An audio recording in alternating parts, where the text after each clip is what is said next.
Hello guys, രാത്രി ഒരു 2 മണിയപ്പോൾ നല്ലോണം വിശന്നു കേട്ടോ. ഫ്രിഡ്ജിൽ നോക്കിയപ്പോൾ കുറച്ച് ചിക്കൻ ഇരിപ്പുണ്ട്, അതുപോലെ പാസ്ത ഇരിക്കുന്നുണ്ടായിരുന്നു കേട്ടോ. മക്രോണിയാണ്.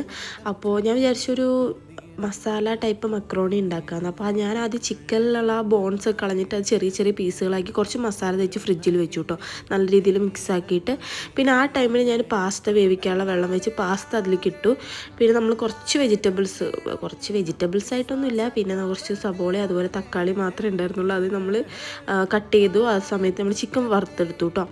ആ ചിക്കൻ പൊരിച്ച ആ ഒരു എണ്ണയിൽ തന്നെ ഞാൻ ഈ ഒരു മസാല ചെയ്യാമെന്ന് വിചാരിച്ചു. അപ്പോൾ കുറച്ചും കൂടി ടേസ്റ്റ് ഉണ്ടാവുമല്ലോ, പിന്നെ ആ എണ്ണ വേസ്റ്റ് ആക്കുകയും വേണ്ട. അതുകൊണ്ട് ഞാൻ പിന്നെ അതിലായിരുന്നു ചിക്കൻ മസാല, ഉള്ളി തക്കാളിയൊക്കെ ഇട്ടിട്ട് ചിക്കൻ മസാലയും മുളക് പൊടിയൊക്കെ ഇട്ട് നല്ലോണം സെറ്റ് ചെയ്ത് കുറച്ച് സോസ് ഒഴിച്ചു കേട്ടോ. പിന്നെ നമ്മുടെ ചിക്കനും കൂടി അതിലിട്ടിട്ടുണ്ടായിരുന്നു. ആ ചിക്കനൊന്ന് വെന്തിട്ടുണ്ടായിരുന്നു ഓൾറെഡി, എങ്കിലും ഒന്ന് സെറ്റായി വന്നപ്പോൾ ഞാൻ എനിക്ക് പാസ്ത ഇട്ടു. പിന്നെ കുറച്ച് ചീസ് കൊണ്ടിരിക്കുന്നത് അതും കൂടി ഇട്ടു കേട്ടോ. നൈറ്റ് ക്രേവിങ്സിന് പറ്റിയൊരു സംഭവമായിരുന്നു.